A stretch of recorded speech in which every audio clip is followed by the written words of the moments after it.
याच्यातल्या ज्या इन्स्टॉलेशनमध्ये गोष्टी होतात, इन्स्टॉलेशनमध्ये गोष्टी करायला लागतात, आत फिटिंग्स काय असतात,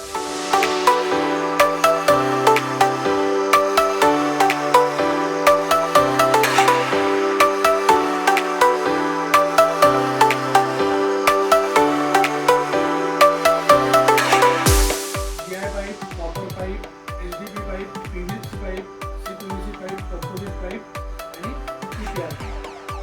हे जे पाईप आहेत हे सगळं आपण वापरू शकतो.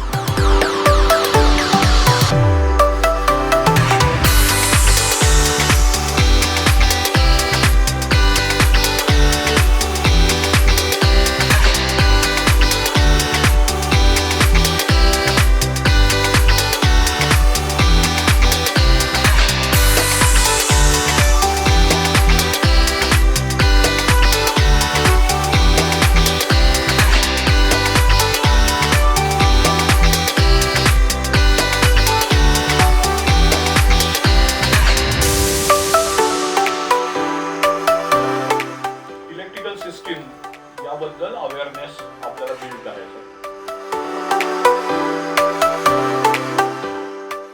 पण डिस्ट्रीब्युशन बोर्ड, MCB, RCCB आणि एक छोटा आपण ऑटोमेशनचा एक डेमो